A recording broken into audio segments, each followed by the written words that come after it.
Hey guys, welcome back to my channel. কেমন আছো সবাই? আশা করি সবাই খুব ভালো আছো। চলো আজকে শেয়ার করব তোমাদের সঙ্গে পার্শে মাছের ঝাল।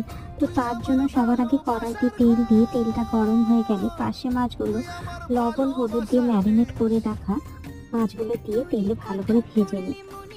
মাছগুলো ভাজা হয়ে গেলে এইভাবেই কিন্তু বাকি মাছগুলো আমি ভেজে নেব এবং মাছের এক পিঠ হয়ে গেলে আরেক পিঠগুলো উল্টে আমি ভেজে নেব।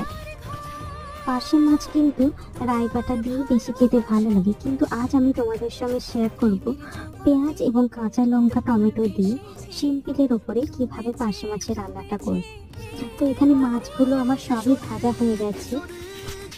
তো সব মাছ ভাজা হয়ে গেলে মাছগুলো আমি একটা থালাতে আমি বের করে নেব। এদিকে ঝালের জন্য টমেটো পেঁয়াজ এবং কাঁচা লঙ্কা কুচিগুলো ওই মাছ ভাজা তেলের উপরেই দিয়ে দেবো এবং এর সঙ্গে দিয়ে দেবো পরিমাণ মতন লবণ দিয়ে কিছুক্ষণ নেড়ে নেওয়ার পর